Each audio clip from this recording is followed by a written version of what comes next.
आरक्षण, आप बात करते हैं आरक्षण, आप तो किसी के मरे का भी नहीं छोड़ते। अगर मैं कहने पर आऊं तो आपको शायद बहुत बुरी लग जाएगी और इस वीडियो को देखकर बहुत सारे अंधभक्त भी यहाँ पर उल्टा सीधा लिखने के लिए आएंगे। लेकिन उनको भी मैं स्पष्ट कर दूं, कम से कम आप कुछ लिखने से पहले सोच लीजिएगा कि एक महिला के लिए आप क्या शब्द लिखते हैं और किस तरह के शब्द लिखते हैं, क्योंकि लगातार बहुत सारी वीडियो पर मैं देखती हूँ कि आप लोग जाति सूचक शब्दों से, कि जिस व्यक्ति के संविधान के कारण ये लोग चपरासी से लेकर राष्ट्रपति बनने तक का सपना लेते हैं, आज उसी परम पूज्य बाबा साहब को ये लगातार अपमानित करने का काम करे। और अपमानित करने का काम ही नहीं कर रहे, बल्कि इनकी जो दूषित मानसिकता है जो कि जातिवाद से ग्रस्त है, क्योंकि इनका नाम, जैसे कि मैंने आपको बताया, इस ट्रस्ट में दान देने के लिए चेक का इस्तेमाल किया। लेकिन जब चेक बाउंस हुए तो इससे आप साफ साफ आकलन लगा सकते हैं कि उन लोगों ने, जो कि मोदी,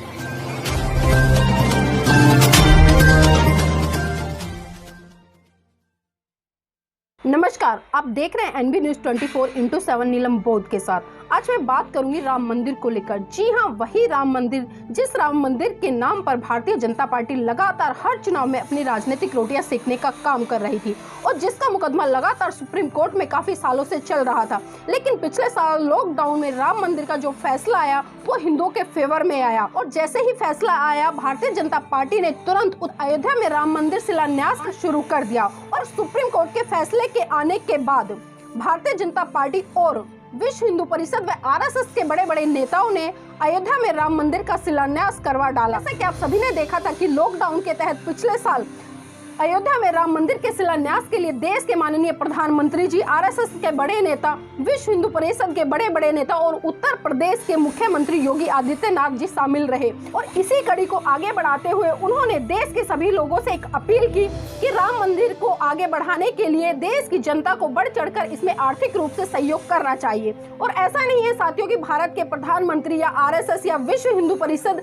की इस बात की लोगों ने अनदेखी की हो। लोगों ने बढ़ चढ़कर सहयोग किया और जितना सहयोग जिस व्यक्ति से हो सकता था उसने पूरा वो सहयोग करने का प्रयास किया। और इतना ही नहीं, विश्व हिंदू परिषद ने तो साथियों जो राम मंदिर के लिए आर्थिक सहयोग मांगा उसके लिए करोड़ों अरबों रुपए तो इन्होंने विज्ञापनों पर, होर्डिंग पर, बैनर पर खर्च कर दिए और इनके जो कार्यकर्ता थे वो घर घर जाकर लोगों से दान कलेक्ट कर रहे थे। अब आप सभी ये सोच रहे होंगे कि आखिर ये बातें मैं क्यों बता रही हूँ। साथियों, मैं आपकी जानकारी के लिए बता दूं, बड़ी ही कमाल की एक खबर आ रही है। भारत सरकार ने एक ट्रस्ट बनाई थी जिसमें कि देश के सभी लोग अपना आर्थिक रूप से सहयोग कर सके राम मंदिर बनाने के लिए। लेकिन साथियों, अभी जो कमाल की खबर है जो आपको चौंका देगी, और चौंका ही नहीं देगी बल्कि आपको सोचने पर मजबूर कर देगी कि आखिर इतना बड़ा घपला किस तरह से देश की सरकार की नाक के नीचे और विश्व हिंदू परिषद की नाक के नीचे किया गया। तो साथियों, वो रोचक खबर मैं आपको बताने जा रही हूँ, थोड़ा ध्यान से सुनिएगा।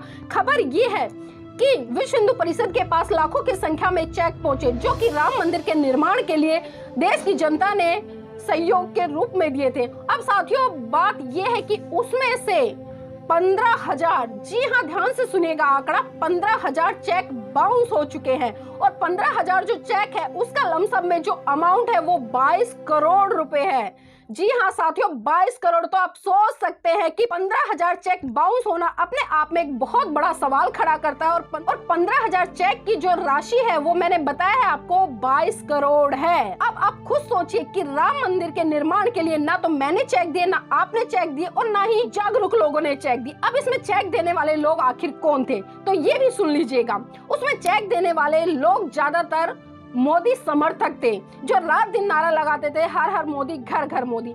इसमें जो राम के नाम पर अपनी राजनीतिक चमकाने वाले लोग थे वो लोग थे। इसमें बहुत सारे लोग आरएसएस के लोग थे, इसमें बहुत सारे लोग विश्व हिंदू परिषद के थे, इसमें बहुत सारे लोग वो लोग थे जो लगातार हिंदूवादी मानसिकता से जुड़े हुए हैं और जो हिंदुत्व की बात करते हैं, जो इस देश को हिंदू राष्ट्र बनाने के लिए लगातार अग्रसर रहते हैं। उन लोगों ने साथियों इस ट्रस्ट में दान देने के लिए चेक का इस्तेमाल किया। लेकिन जब चेक बाउंस हुए तो इससे आप साफ साफ आकलन लगा सकते हैं कि उन लोगों ने, जो कि मोदी भक्त है, राम भक्त है और मैं एक तरह से कहूंगी कि आरएसएस भक्त है, उन्होंने किस मंशा से चेक दिए। क्योंकि जब चेक वहाँ कैश किए जाने थे तो पता चला कि उनके अकाउंट में तो पैसा ही नहीं है। तो सोच सकते हैं साथियों कि आपसे ज्यादा समझदार ये लोग हैं, क्योंकि ये लोग आपकी जेब का पैसा निकाल कर ये ले तो जाते हैं, लेकिन जो अपनी जेब से पैसे देते हैं, जो सिर्फ आपको दिखाने के लिए चेक दिखाते कि देखिए हमने इतने हजार रुपए का चेक दिया, हमने इतने हजार रुपए का चेक दिया, या उसने विश्व हिंदू परिषद के नेता ने इतने हजार रुपए का चेक दिया, या आरएसएस के व्यक्ति ने इतने हजार रुपए का चेक दिया, या भारतीय जनता पार्टी के कार्यकर्ता ने इतने हजार रुपए का चेक दिया, तो आप इस आंकड़े से साफ साफ आकलन कर सकते हैं कि जो भारत सरकार के द्वारा जो ट्रस्ट बनाई गई थी राम मंदिर के निर्माण को लेकर, तो उसमें लोगों ने और खासकर भारतीय जनता पार्टी और मोदी समर्थकों ने कितना बढ़ चढ़कर सहयोग किया है। ये लोग सिर्फ राष्ट्रभक्ति का दिखावा कर सकते हैं, राष्ट्रभक्ति की बड़ी बड़ी बातें कर सकते हैं, राष्ट्रभक्ति के नाम पर लोगों का खून खौला सकते हैं, राष्ट्रभक्ति के नाम पर हिंदू मुसलमान कर सकते हैं, राष्ट्रभक्ति के नाम पर दलित मुसलमान को लड़ा सकते हैं, राम मंदिर के नाम पर न जाने क्या क्या कर सकते हैं। और आप अच्छी तरह से जानते हैं कि राम मंदिर को लेकर इन लोगों ने इस देश में कितने दंगे फसाद कराए, भाई को भाई का दुश्मन बनाकर लड़ने पर मजबूर कर दिया है। साथियों, आपसे आग्रह करूंगी कि जो इनकी दूषित मानसिकता है और जो इनकी गंदी चालें हैं, उनसे कहीं ना कहीं आपको सीख लेने की जरूरत है कि ये लोग किस दिशा में किस मंशा को लेकर काम करते हैं। और वही इस भारत देश का जो बहुत बड़ा तबका है उसकी गाड़ी कमाई को उसकी जेब से निकालने का काम करते हैं और उसी चंदे से ये राम मंदिर का निर्माण करने जा रहे हैं। लेकिन वहीं दूसरी तरफ जो इनका पैसा जो कि चेक के द्वारा दिया गया, जो कि इनके चेक बाउंस भी हो गए, वो तो अपने तक ही सीमित रखते हैं और ये बिल्कुल भी नहीं चाहते कि हमारा पैसा किसी भी मंदिर की एक ईंट में भी लगे।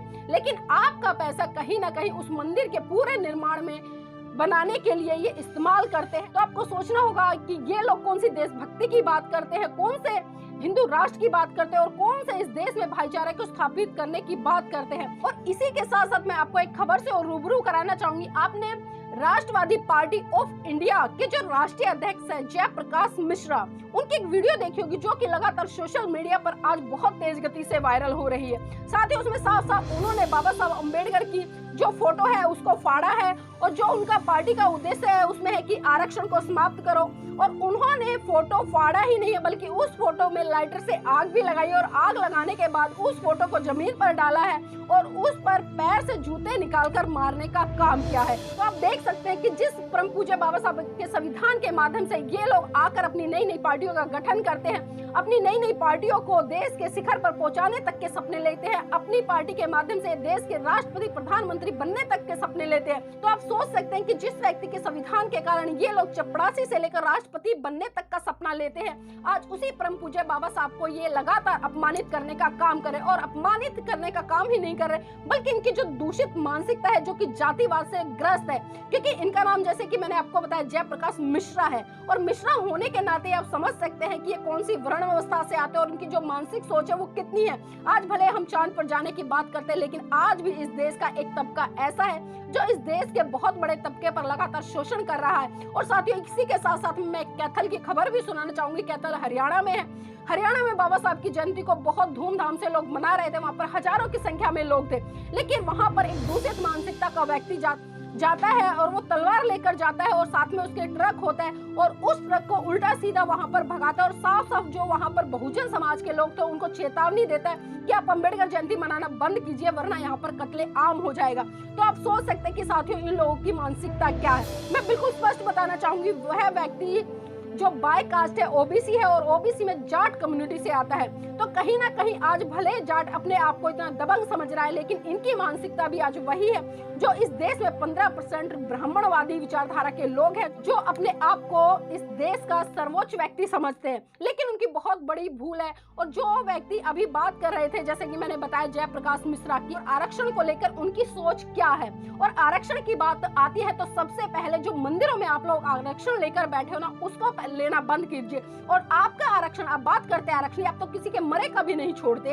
अगर मैं कहने पर आऊं तो आपको शायद बहुत बुरी लग जाएगी और इस वीडियो को देखकर बहुत सारे अंधभक्त भी यहाँ पर उल्टा सीधा लिखने के लिए आएंगे। लेकिन उनको भी मैं स्पष्ट कर दूं, कम से कम आप कुछ लिखने से पहले सोच लीजिएगा कि एक महिला के लिए आप क्या शब्द लिखते हैं और किस तरह के शब्द लिखते हैं, क्योंकि लगातार बहुत सारी वीडियो पर मैं देखती हूँ कि आप लोग जाति सूचक शब्दों से भी संबोधित करते हैं और कहीं ना कहीं जो आपके मन में आज भी एक महिला को पैर की जूती होने का जो एहसास कराते हैं तो भूल जाइए कि आज वो महिलाएं नहीं है, होंगी आपके घर की महिलाएं, हो सकती हैं वो आपके परिवार की महिला, आपके रिश्तेदार हो सकती है जो आज भी अपने आप को इतना कमजोर, इतना बुज़दिल और इतना नकारा समझती है कि आज भी वो पुरुषों के अधीन रहना समझती है। लेकिन मैं पढ़ी लिखी हूँ और समझदार हूँ, इस नाते जो भी आपको कमेंट करना सोच समझ कर कीजिए वरना अगली कार्यवाही मेरी होगी। इन्हीं शब्दों के साथ साथियों आपसे विदा लूंगी। जय भीम, नमो बुद्धाय।